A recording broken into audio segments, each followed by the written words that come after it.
Is that all right? Okay, yeah, thanks for having me along, everybody. Some of you might know me over the last few years, the work that we've been doing on the cliff management strategy and now the Future Coast Swanage or CTAP work. I should have done housekeeping. So I'm going to give you a bit of a background on the work that we've been doing for Future Coast Swanage, specifically the baseline assessment and why that's important for the adaptation plan.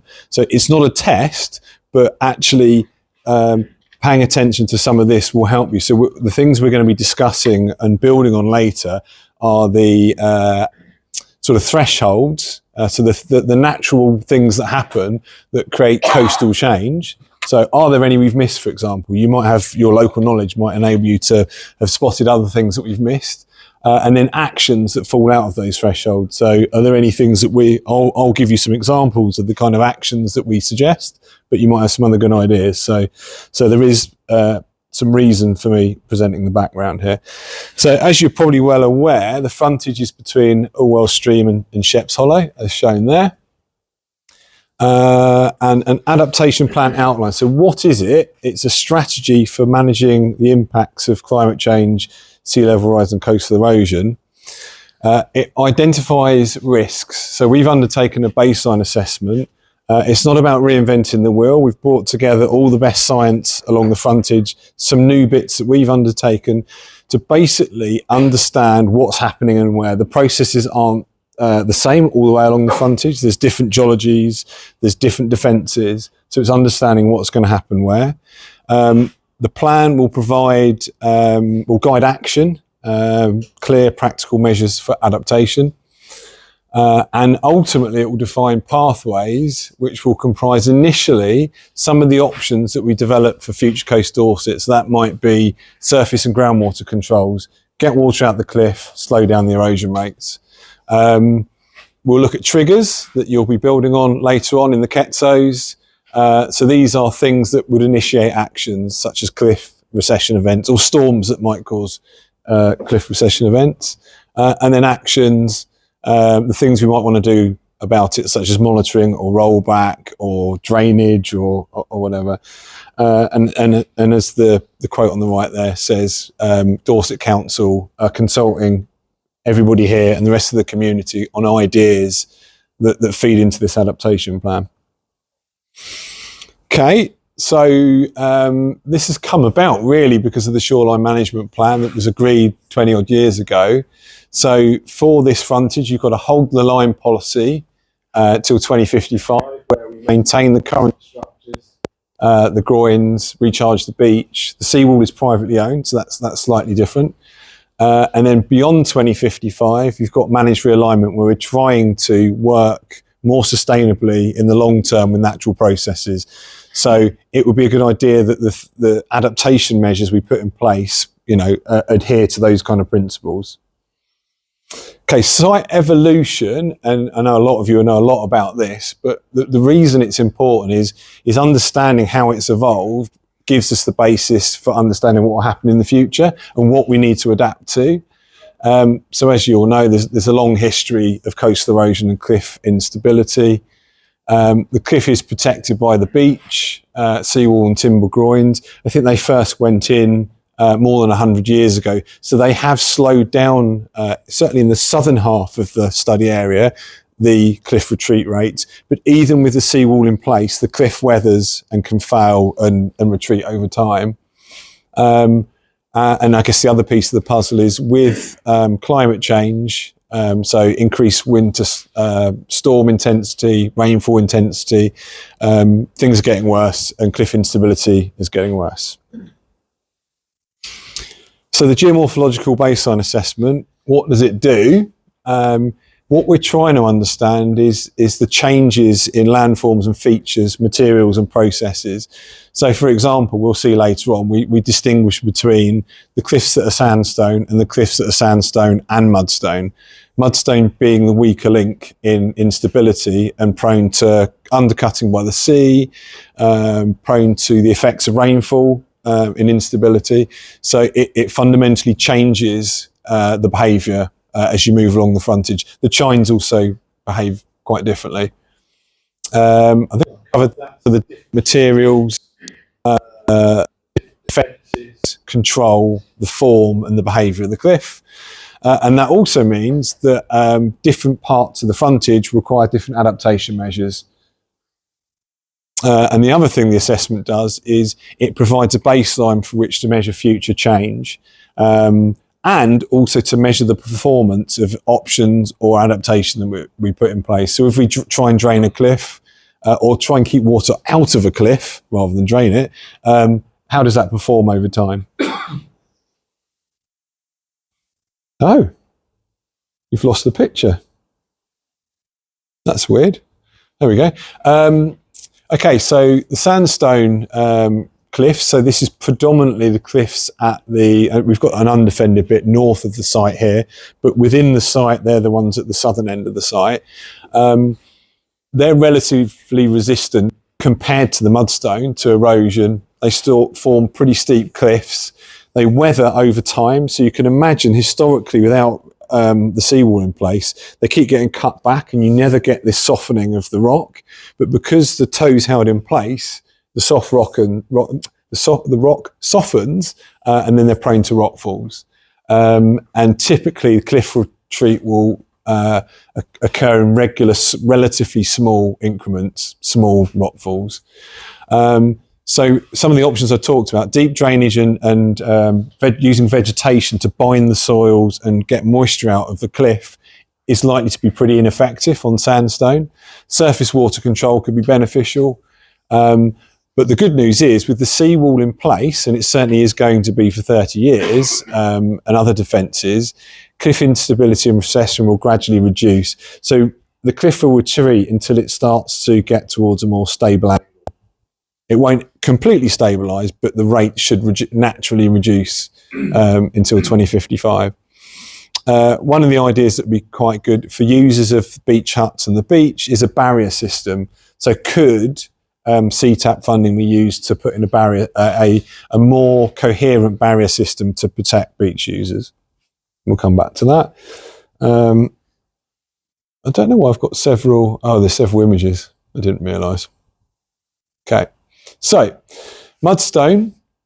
I don't think we've got a completely mudstone cliff, but anywhere where you've got interbedded mudstones and sandstones, the mudstone dominates the processes. It's much more prone to undercutting by the sea, the effects of rainfall. So if you get a lot of water in it, it can fail, and it will keep failing at a much lower slope angle. So unlike the sandstone, which will move more quickly towards a stable angle, the mudstone will probably still be unstable at probably below 15 degrees. The effects of climate change, so increased rainfall is obviously a bigger problem on the mudstone.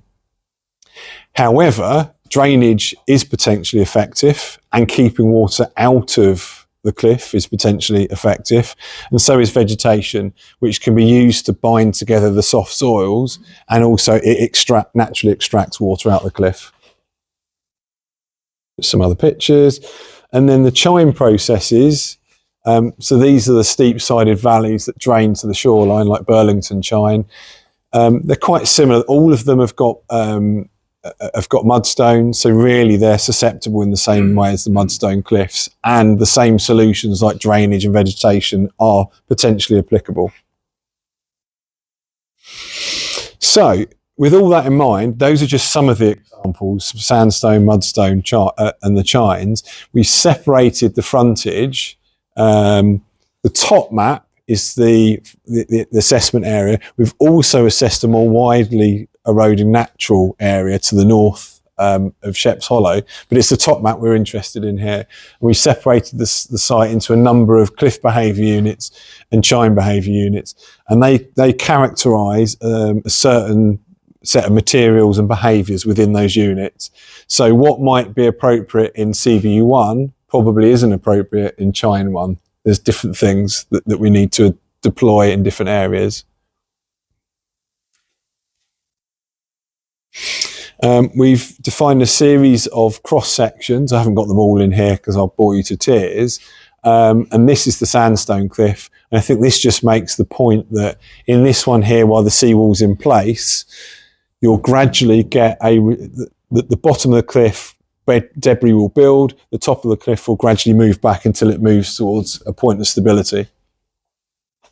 Whereas without the seawall, it erodes in parallel. Mudstone cliffs, I guess the main difference is they're much more prone to the effects of groundwater. So even with the seawall in place, you can still get quite significant retreat of the cliff. Okay, so change analysis. This is from a survey instrument called LiDAR, taken from a plane, and the red bits on your map over on the left here show reduction in ground level, and the blue show gains. The gains are likely vegetation change. So the bottom map is the freely eroding coast, where you can see a lot more red than the top map, which is the area of interest between Sheps Hollow and Orwell Stream. But we are still picking up significant cliff retreat and instability. So that's one way we've assessed change over, 16 years. There are other things like historical maps that go back maybe 100 years. This all comes together and it's collated in our report in zones of potential instability. So I think there's been earlier work where you've had this zone of potential instability that's quite uniform across the frontage. But what ours has done is taken note of the fact that, for example, CBU4, where you have the Pines Hotel and a stabilisation scheme, it's going to get rid of most of the cliff retreat over 100 years. In CBU1, at the southern end of the site, where you've got a seawall till 2055, you've got a sandstone cliff, which is more resilient to erosion. You've got a much smaller zone of instability. I think previously it would have been up here somewhere. So we've improved our understanding of where this might be over time.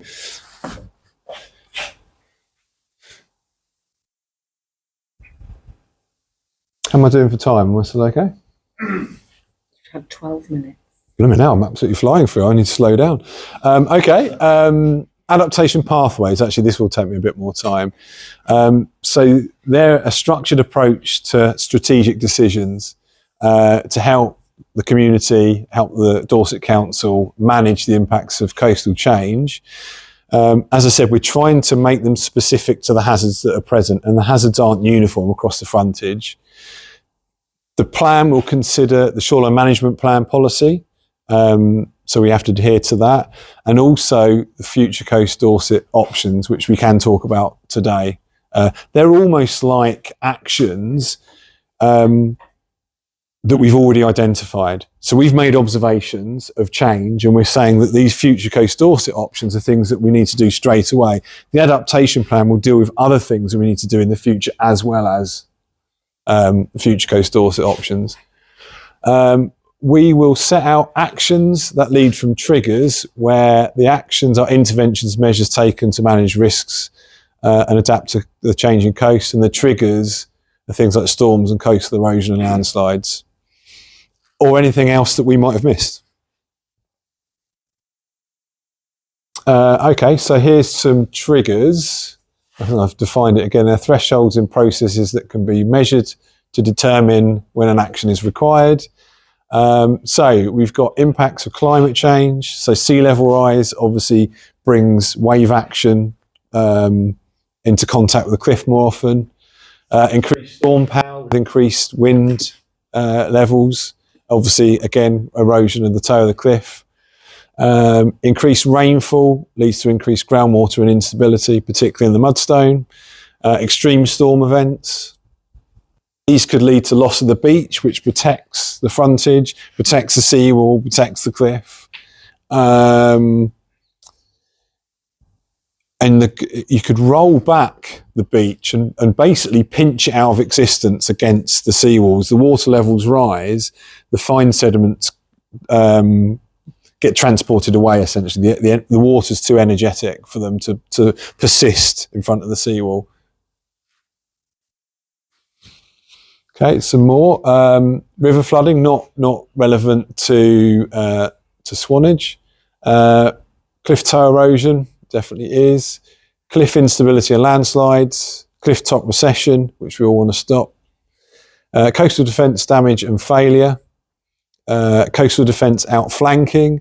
So at the end of the seawall, what happens there? You've got differential effects, and could the erosion actually outflank and go around the end of the seawall and cause problems? Tidal flooding, it's a very limited impact here because you've got a cliff. Sure, we've got riverbank erosion there. And then ultimately, what we definitely want to avoid is damage to property and infrastructure. Now, activities to either prevent hazards or respond to the consequences of hazards. So first of all, we've got some future coast Dorset options. We've done our geomorphological assessment, the baseline assessment and monitoring to understand the problems. We want to work with nature. Can we use vegetation to stabilise parts of the cliff? It's not going to work where there's deep-seated landslides, but those shallow sort of mudslides, it's quite appropriate. Can we drain the cliff? Can we deal with soakaways that put water into the cliff? Defence realignment, probably not particularly relevant here. Natural flood management. Rockfall barrier system is definitely very important here. So can we protect people using the beach and the promenade? The adaptation plan brings these things together we're talking about today. Citizen science is important. That's keying into local knowledge, to the fact that if there's been a storm, there's a community that can take pictures of the effects. So coastlines typically, change is dominated by these formative events. So you have a big storm that causes a lot of change. The rest of the time it's incremental and small. Environmental and heritage reports. So this is about, could you understand all of the environmental and heritage constraints along a frontage that helps people to deploy their own vegetation scheme, and understand the hoops that they'd need to jump through to slow erosion down in the garden, for example. Some more future coast Dorset options. Cliff retreat warning system and awareness campaign. I wouldn't want to give the impression that you can have a siren that goes off when we think a cliff's going to fail, because that's not going to happen. But perhaps with the citizen science, someone may notice cracking at the top of the cliff. And if we had a portal to store that information with photos, it could be shared across the community and say there might be a problem here. Just one example. And awareness is obviously very important amongst the community. A thing we are doing, there's an example we've produced for Ventnor on the right here, is planning and building control mapping. And it's identifying where new builds and extensions and things are safe and where they're not. So that can be very helpful. Stakeholder steering group, which we've convened. Defence decommissioning, not relevant for this site, and then ultimately potentially rollback, but there's no options really at Swanage at the moment. Okay, so some traditional approaches. Beach recharge, I think that's part of the beach management plan already. Seawall and groin repairs. Slope stabilisation, I think there's been some repairs to one of the schemes in the middle image there recently. Beach and promenade closure, something we definitely want to avoid. Asset relocation, I assume we want to avoid that, and evacuation, we definitely want to avoid that. And of course, anything else we can think of today. So this is all about the first level of engagement to get everybody's thoughts on triggers, so threshold, and then the actions. And then I think we're ready for the Ketso.